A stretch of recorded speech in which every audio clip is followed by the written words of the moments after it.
الحمد لله والصلاة والسلام على رسول الله وعلى آله وصحبه ومن والاه وبعد. I hope by now you have reviewed your fasting rules and the Ramadan spiritual rules. But for now we will take your questions and we'll do that every night inshallah from now until 8. So if you have any question, you want to start, just raise your hand. Please. So the question is about blood testing to prepare for a procedure or a surgery. When they make an appointment, they say we'll take some blood so that we determine what to do. This will depend on how much blood they take. If they take too much blood that you feel weak, then you break the fast. If you're okay with whatever amount they took, then you can fast. Okay? Qiyamul Layl or Taraweeh or Tahajjud.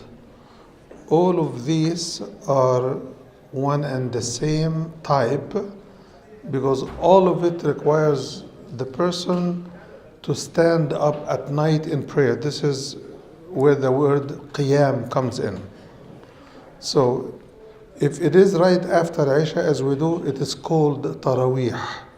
And it's called Taraweeh because people take their time. They can take rest every 4 rak'ah if they do more than 8, or even if they do 8.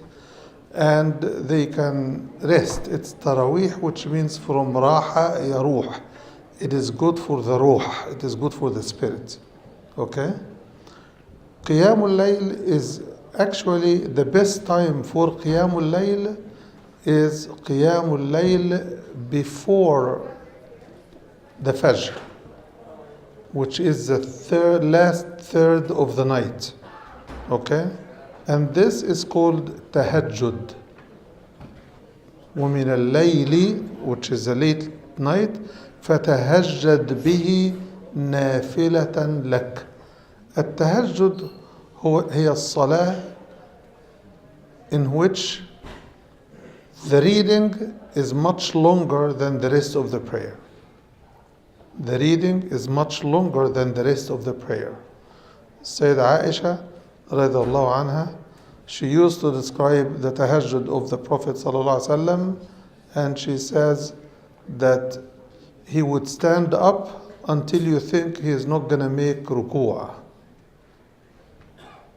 So he enjoys himself.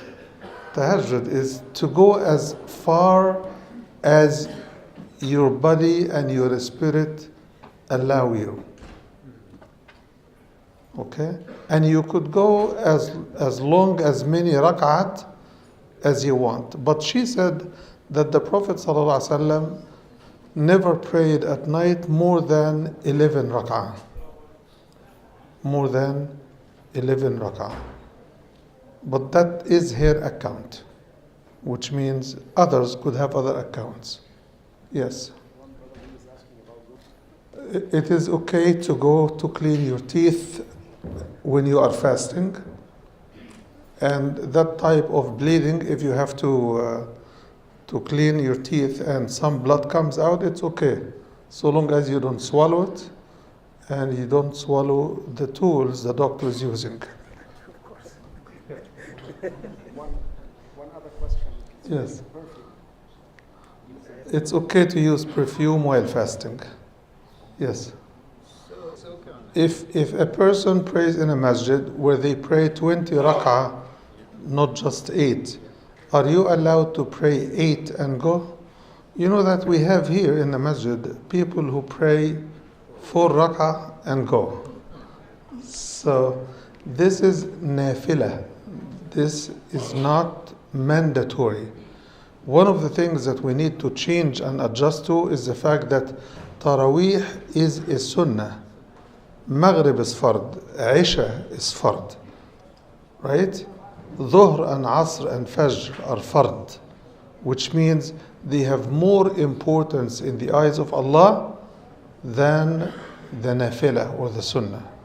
So if you pray 8 and go, it's okay. If you pray 6 and go, it's okay. But don't go at whim.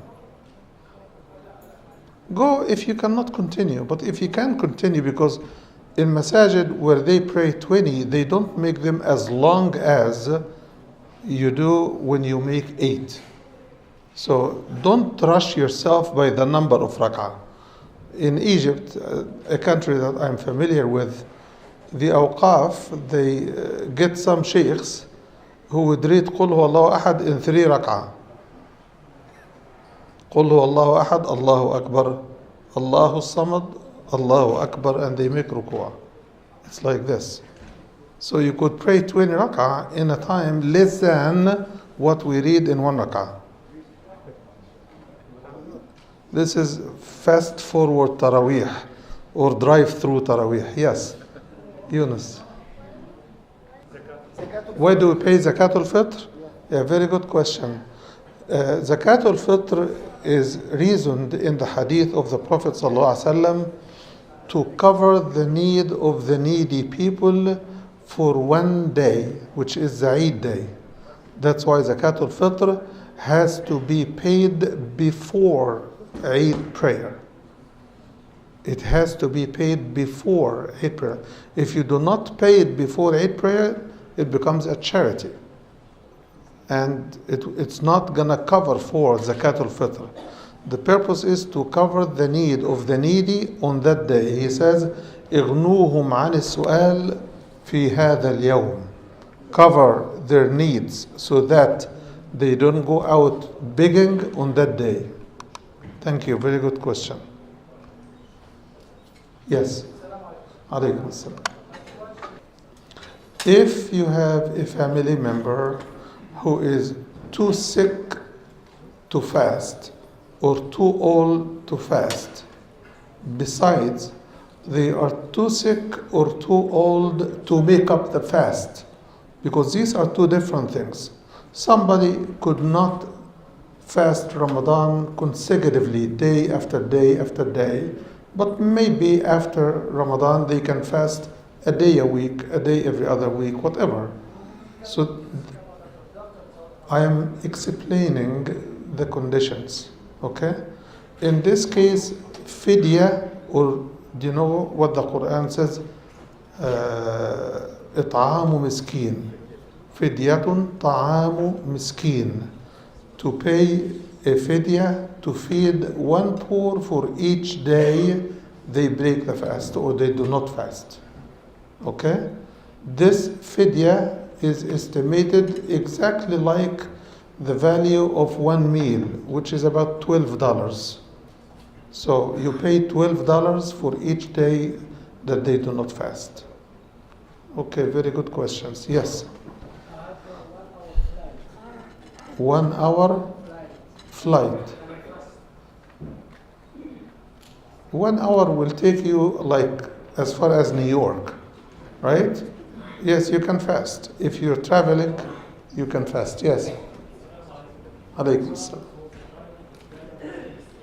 I can't hear you, I'm sorry. Alaykum assalam.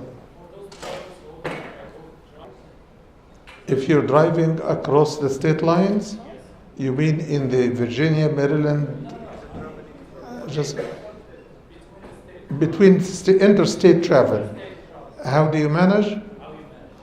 You fast according, you fast before the Fajr Adhan, wherever you are, and you break the fast wherever you are. Local time is your guide. Okay? Jazakallah khair.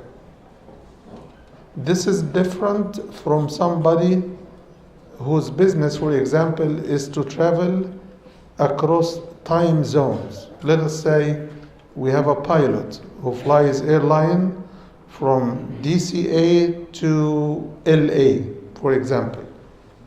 If you travel this kind of travel every single day back and forth, then you fast as much as you can, but if you break the fast, you have the license to make it up later on. Okay? But if this person is only fasting once or twice or three times in Ramadan or once a week, then you break the fast in that day because the travel will take you much of the day and it's very tiring if you do this. So you break the fast the day of travel and you fast, you make it up later on. Okay. Yes. Does the intention have to be on daily basis, or can I make the intention to fast the whole of Ramadan? You could do it this way and you could do it this way. So the idea that you plan to fast the whole month, it's better to do one intention in the beginning of the month, like tonight, and make sure that you do it before Fajr. If you want to do daily intention, also make sure that you resolve your intention before Fajr. Okay? Any other question? Yes. You break a fast. وَأَن تَصُومُوا خَيْرٌ لَكُمْ came in the section where the ayah speaks about those who are in a special category. The sick and the traveler. فعدة من أيام أخر. Then it says وعلى الذين يطيقونه فدية طعام مسكين فمن تطوع خيرا فهو خير له. Which means if you pay fidya and you pay more, it is better for you. وأن تصوموا خير لكم. And if you could fast, then fasting is better than paying the fidya. The ayah doesn't want us to take the fidya issue lightly. That's the whole point. The question is, he's saying that in the hadith, it is said that the Prophet ﷺ would ask about lunchtime, for example, do you have any food? And if they say, no, we don't, then he would resolve to fast the rest of the day because he has not eaten from the beginning of the day anyway. This is not in Ramadan. This is Siyam al-Tatawwa. This is volunteer fasting when you have the option to fast or not to fast. And in Tatawwa also, in volunteer fasting, you have the option after you determine and resolve to fast. If you want to continue, you are your own Amir. If you want to break the fast, you are your own Amir. Al-Mutatawwi'u Amiru Nafsih. The person who volunteers a fast, he is in control of his own decision. If he wants to break the fast, he could. If he wants to continue to fast, he could. So, in Ramadan, you have to make the intention.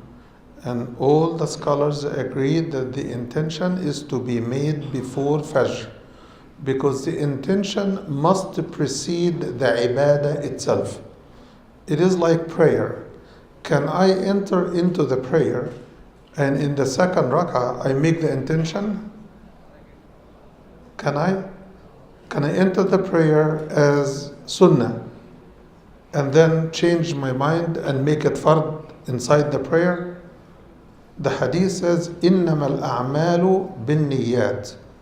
Actions are and must be based on the intention. Its reward is based on the intention, and its entry is based on the intention. You don't do ibadah without intention. Can you announce it, or when you get up to have suhoor, that it could be considered your intention? Can we or must we announce the intention, or can we make the intention after suhoor? No. When you have a suhoor, so that could consider as your intention. Yeah, he is asking another question. Would suhoor suffice to substitute for the intention? The intention is not a chore. It is that you resolve in your heart to fast tomorrow. That's the intention. If you want to say, I plan to fast tomorrow, well, it's a confirmation. Your statement is a confirmation of what's in your heart. It's like the shahadatain. When we say the shahadatain, we are only confirming what is in our heart, which is the belief that there is no one worthy of worship except Allah, and that Muhammad sallallahu alaihi wasallam is his messenger. So the intention could be pronounced and it could be just in your heart. The only ibadah that you must pronounce your intention is Hajj. Why? Because in Hajj you define the rituals you would follow. Is it Hajj Ifrad or Qiran or Tamattu? This is where you have to define what your intention is. Okay? But fasting, it's an intention in the heart. I don't think there is a conflict between eating or making the intention before eating, during eating, after eating suhoor. So there is no difficulty in that. Any other question? Can we use the miswak or toothbrush during the day? The answer is yes, you can. And as I mentioned about tooth cleaning, just two conditions have to apply. You do not swallow the toothpaste and do not swallow the toothbrush. That's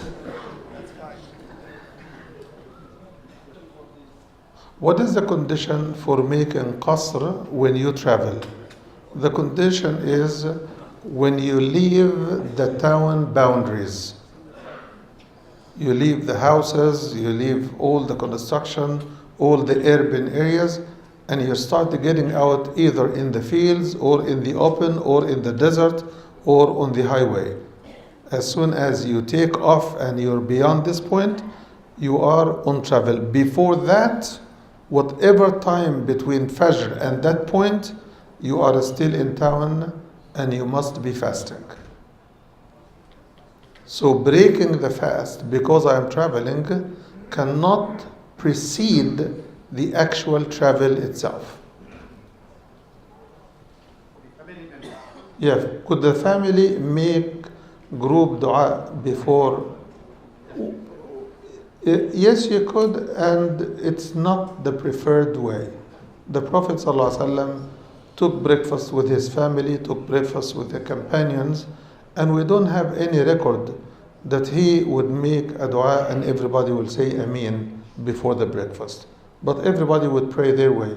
But if you have young children and you need to teach them, then you can do it. Inshallah. Okay, we have Sheikh Abdul Fattah right here, and we have the first night of Taraweeh, كل عام وأنتم بخير, and we'll start the Isha Iqama right now. Inshallah.